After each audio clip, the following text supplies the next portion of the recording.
Bom dia, Thanks God Every Day de sexta-feira. Bom dia, vamos lá ler a palavra de Deus e concluir o assunto da semana, falando sobre bloqueios, sobre a vontade perfeita de Deus, sobre o que precisamos fazer para ajustar a nossa vida ao que Deus tem para nós, o nosso propósito. Esse é o assunto da semana. Então vamos fechar aí lendo 2 versículos da palavra de Deus. Está em Romanos 12, 1 e 2. Bom dia, Ivone, bom dia. Suplico-vos, pois, irmãos, pelas misericórdias de Deus, de apresentardes os vossos corpos em sacrifício vivo, santo e agradável a Deus, que é o vosso culto racional. E não sede conformados com este mundo, mas sede transformados pela renovação da vossa mente, para que experimenteis qual é a boa, agradável e perfeita vontade de Deus. Bom dia. Fechando esse assunto, né? Buscando entender ainda mais, buscando nos conectar nessa vontade de Deus, buscando nos conectar em Deus de verdade, né? Que Deus abra nossa mente hoje, nosso coração, para concluir esse assunto de uma forma produtiva, uma forma que nos leve realmente para o reino, né? Jesus falou e repetiu tantas vezes, é chegado o reino. E nós às vezes entendemos que o reino é para depois da morte. E o reino de Deus é para este tempo, é para agora. Nós somos desafiados a viver o melhor de Deus neste tempo. Nós somos desafiados a não conformar. E muitas vezes a forma do mundo nos diz, está tudo bem, está tudo certo, esse mundo é assim mesmo, ninguém pode ter tudo. Esse ninguém pode ter tudo é uma forma de dizer, não sonhe tão alto, não busque coisas além do que você tem. Só que o reino de Deus, ele nos fala de completude. Bom dia, Célia, seja bem-vinda. Nos fala de todo. Conta inclusive aquela história da parábola da dracma perdida, né? Que tinha todas as moedas, mas perdeu uma. E a mulher para tudo para buscar a que falta. Essa é a ideia do reino, né? Porque a parábola fala que a parábola é comparando o reino, né? É para mostrar o reino. Então o reino de Deus nos mostra que nós sim devemos buscar o que nos falta. O que falta? Qual é a área da minha vida e da sua que ainda falta? Essa área é onde nós precisamos deixar Deus entrar para trabalhar. E muitas vezes nós fazemos o contrário. Nós falamos, perdemos só uma dracma, perdemos só uma moeda, mas eu tô com 9 aqui, o que importa se eu perdi uma? Não se pode ter tudo. E a palavra de Deus diz justamente o contrário. Se você tá com 9, mas era 10, vá atrás dessa que tá faltando. Então a palavra de Deus nos instiga a buscar o todo. Isso é o reino de Deus.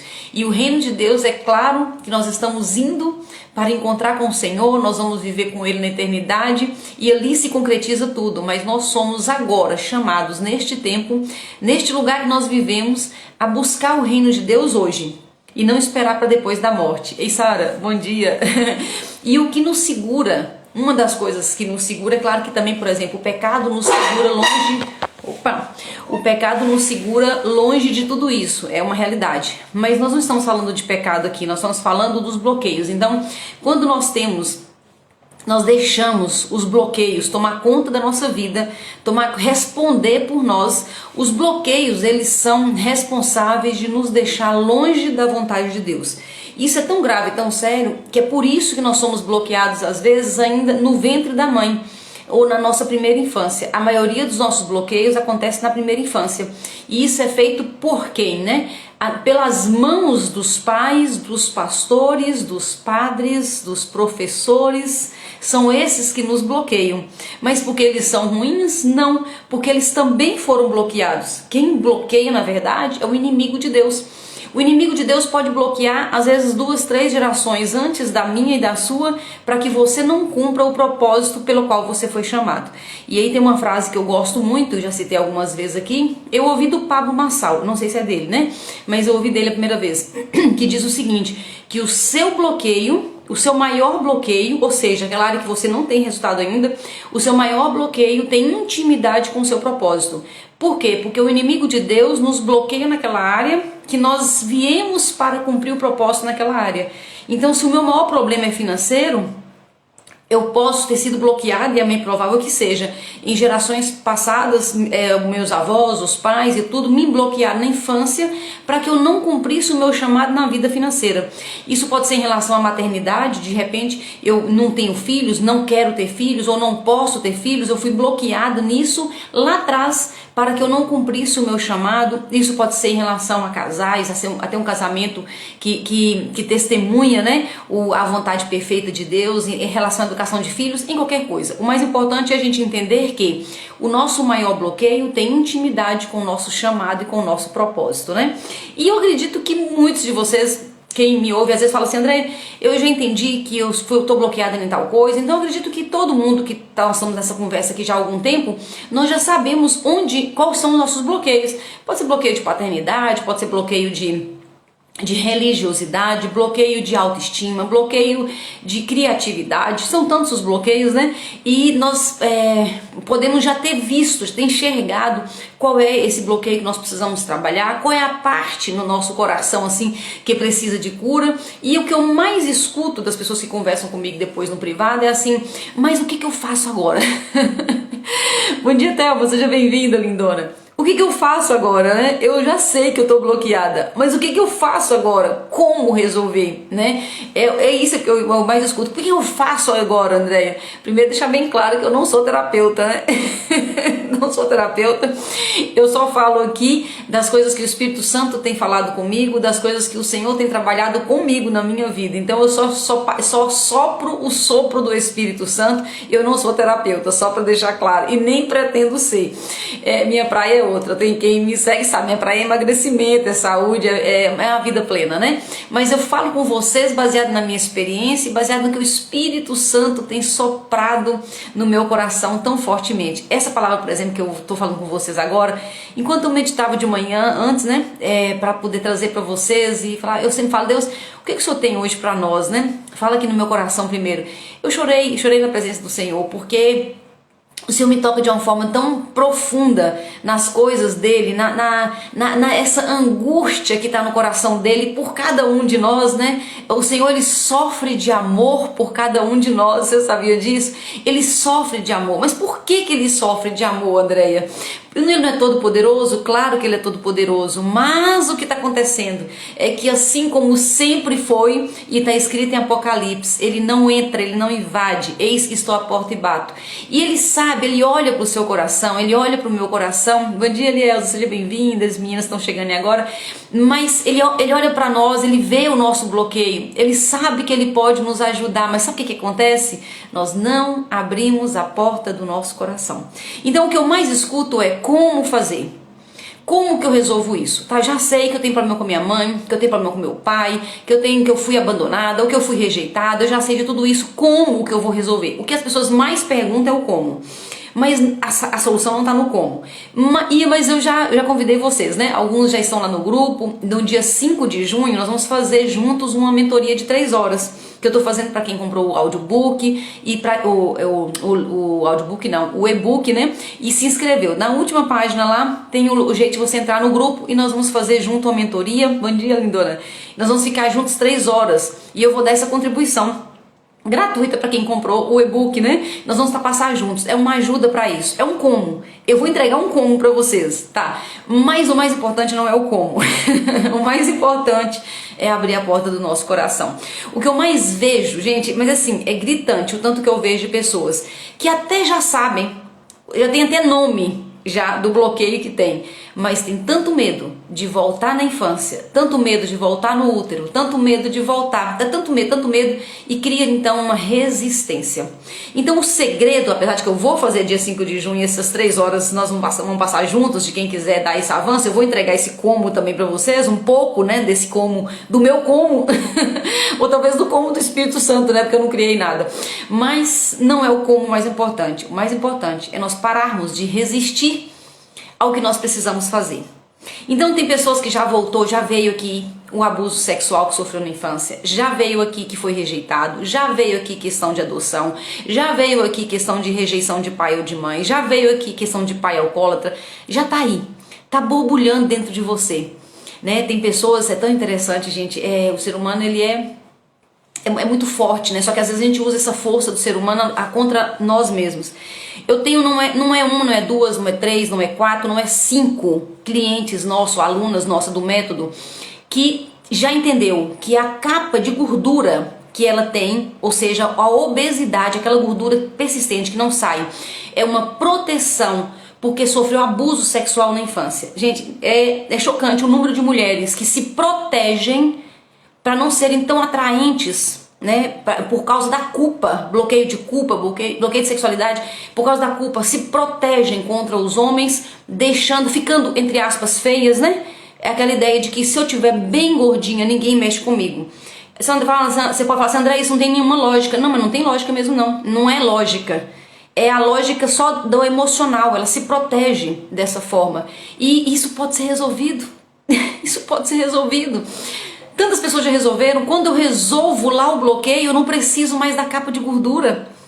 Tem pessoas que, por causa do bloqueio de paternidade, porque não teve o pai para proteger, também ou vai para o alcoolismo, ou vai para o excesso de comida e também fica acima do peso. Então, o que nós temos hoje de resultado na nossa vida, que pode ser não ter o relacionamento, que nós podemos ter um relacionamento conjugal top, que sirva de inspiração para outras pessoas, não ter a questão dos filhos, não ter a questão financeira, são tantas questões que nós podemos ter que é lícito e Deus deixou para nós, e isso também faz parte do reino. É isso que é o reino de Deus na terra, é ter essa plenitude aqui na terra, mas os bloqueios nos seguram lá atrás. Então a resistência de mexer é que faz a gente passar às vezes uma vida nessa dor que não passa, nessa dor que não é curada, nesse avanço que não acontece.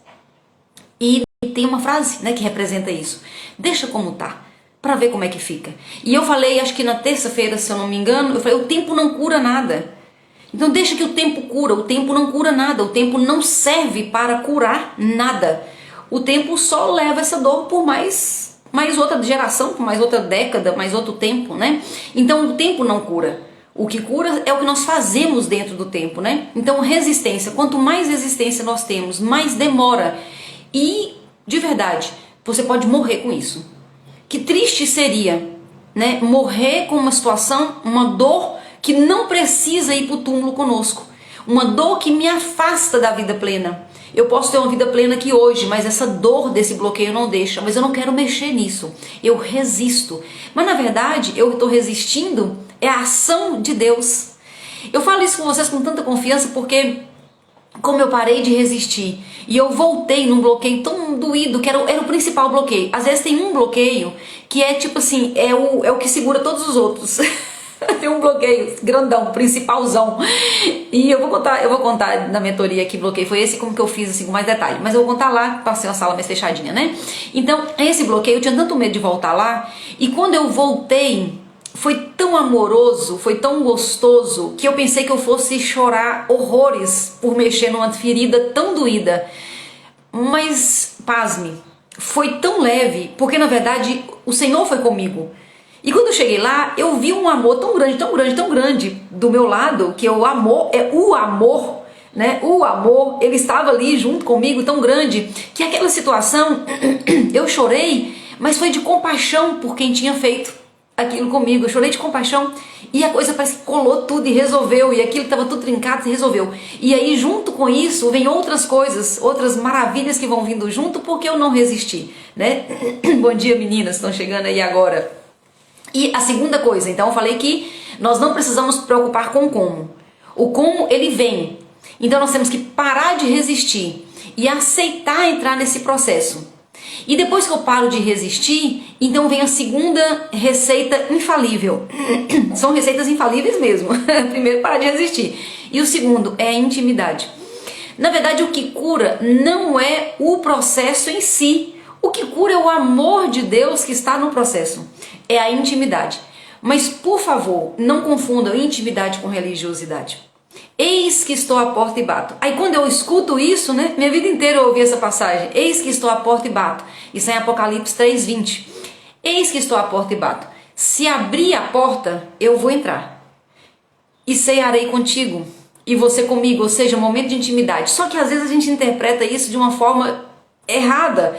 E aí nós vamos então para religiosidade. E a gente pensa que eu tenho que então ir para a igreja. Tá tudo certo ir para a igreja. Mas não é isso que a passagem fala. Deus não está chamando ninguém para a igreja. Nós vamos para a igreja porque nós precisamos de comunidade, nós precisamos de irmãos, nós precisamos de andar juntos. Mas não é isso. Deus fala de intimidade. Eis que estou à porta e bato, eu abro a porta do meu coração e deixo Deus entrar, eu deixo Jesus entrar no meu coração. Quando Jesus entra no meu coração de verdade, como nós falamos ontem, né? Em verdade, em espírito e em verdade. Quando eu deixo de verdade, ele pode voltar naquele abandono, ele volta na rejeição comigo, é o amor. O amor é luz, o Senhor é luz. E onde há luz, as trevas não ficam. Então quando eu deixo de verdade, a luz ela vai entrando de uma tal forma, e aquela rejeição, aquela dor, aquele abandono, aquela tentativa de aborto que sofri, eu mesmo sofri, né, tipo contra mim, ou aquele espancamento, aquele abuso sexual da infância, todas as dores que aquela criança, que sou eu, né, lá atrás, quando eu senti tanta essa dor, mas quando vem a luz, onde há luz não há trevas. Mas se eu entro escondido, me protegendo da luz, a luz até entra, mas entra só um pouquinho. Mas quando eu tiro a resistência toda, a reserva toda, aí ele entra, a luz entra, e é interessante como a luz entra em todos os lugares, né? Não tem cantinho que fica sem luz, a luz entra em todos os cantinhos, e aquilo que eu não sabia nem o que fazer, às vezes eu já decidi, já entendi que eu tenho um bloqueio, eu fui abandonada pelo meu pai, eu já entendi os meus bloqueios, as minhas dores, e eu não sei o como, eu quero o como. Não se preocupe, como a luz vem com como, e vai trazendo para você, e de repente é uma live que você ouve, é uma passagem que você tem uma revelação, é uma experiência que você fez, vai, puxa vida, mas eu vi isso, mas eu enxerguei outra coisa. Sabe aquela coisa totalmente sem sentido? Ei, Balbina, seja bem-vinda, lindona. Totalmente sem sentido, porque na verdade quando eu abro para a luz entrar, o Senhor ele entra e vai trazendo respostas que nós nem sabíamos que procurávamos. Enfim, é uma coisa muito maluca, né? É porque na verdade, olha só que coisa doida. Imagina, para fechar nosso raciocínio dessa live, a última da semana, né? Imagina o seguinte, prestem atenção. Nós temos aqui o início de tudo, antes da fundação do mundo, o início de tudo. Ali onde houve o haja luz, tudo, onde começou tudo, a presença de Deus, o início de tudo. E aí nós vamos lá no final e nós temos o final de tudo. E o final de tudo é depois do fim, né? Depois da nossa morte é quando o Senhor voltar, quando a gente for para a glória, o final de tudo. Então nós temos o início e o fim. Nós temos o alfa, primeira letra, né, do alfabeto, e o ômega. Nós temos o início e o fim de todas as coisas. Isso é Deus. Deus é isso, é tudo. E nós temos no meiozinho aqui, você imagina um pontozinho no meio aqui, bem pequenininho assim, no meio aqui está eu ou você, com os nossos bloqueios e os nossos problemas. Está talvez eu e você com a obesidade, com a pobreza, com a escassez, com a carência, com a falta de um casamento bacana, com a falta de filhos na nossa vida, enfim, com a doença, com o cigarro, com o álcool, com a droga, qualquer coisa. Tudo isso é aqui, tá pequenininho aqui. E isso aqui é a nossa tarefa agora. Porque o que existe no início e sempre vai existir até o fim, ele também está aqui nesse pequenininho. Só que nesse pequenininho aqui, que parece tão grande para nós, porque é o nosso problema, é o nosso bloqueio, é o que nos afasta do reino, Deus está agora querendo que nós trabalhamos com isso. Para quê? Para a gente quebrar isso. Porque o que existe desde o início até o fim, o alfa e o ômega, ele é Deus também nisso que nós estamos vivendo agora. Então Deus é Deus na sua obesidade, Deus é Deus na sua pobreza, Deus é Deus na sua carência, Deus é Deus na sua infertilidade, Deus é Deus nos seus bloqueios. Deus não deixa de ser Deus porque eu estou sem dinheiro. Deus não deixa de ser Deus porque eu não consigo ter filhos ou não consigo emagrecer. Deus não deixa de ser Deus. Então o que eu preciso fazer então? Eis que estou à porta e bato. Eu só preciso deixar Deus entrar com a sua glória, com o seu poder dentro da minha realidade. E isso não é religião. Isso é intimidade. Isso é espiritualidade. Isso é deixar Deus participar do meu dia a dia. Não fazer assim, domingo tá chegando o dia de ir para a igreja, então lá eu louvo, lá eu choro, lá eu me emociono, lá eu vivo Deus. Mas aqui, quando eu tô chorando sozinha, que eu tô me sentindo carente, aqui eu sinto que eu tô sozinha. Se eu tô sozinha, então aqui Deus não é Deus. Aqui tá só a Andréia. Então quando eu quebro a resistência, eu trago Deus para minha dificuldade, eu trago Deus para minha vida. Isso é viver. E aí eu pego a palavra de Deus, pode ser qualquer coisa. Você tem algumas opções, só de Gênesis a Apocalipse, só. Aí você pega qualquer parte e você vai viver aquilo como verdade absoluta. E fala, o meu problema, essa é a verdade absoluta. E começa a declarar isso e deixa Deus entrar. Quando eu deixo Deus entrar, o como aparece para eu me livrar de tudo aquilo que me afasta de colocar o Senhor como Senhor absoluto na minha vida. Deus é Senhor e suficiente Salvador. Quando eu não vivo essa realidade, tá faltando então intimidade na minha vida. Essa é a tarefa de casa para mim e para você. Buscar mais a Deus em intimidade. Nós vamos para a igreja, nós podemos fazer o que nós quisermos. Eu vou para a igreja também no domingo, mas não é sobre isso. É sobre viver todos os dias na intimidade, nos meus problemas, nos meus desafios, nos meus bloqueios. Eu trago Deus, porque na minha vida e na sua vida, Deus é Deus. Muito obrigada pela sua companhia, Deus abençoe sua vida e até segunda-feira, se Deus quiser, trazendo as coisas do alto para o nosso início do nosso dia. Muito bom dia para vocês, Deus abençoe.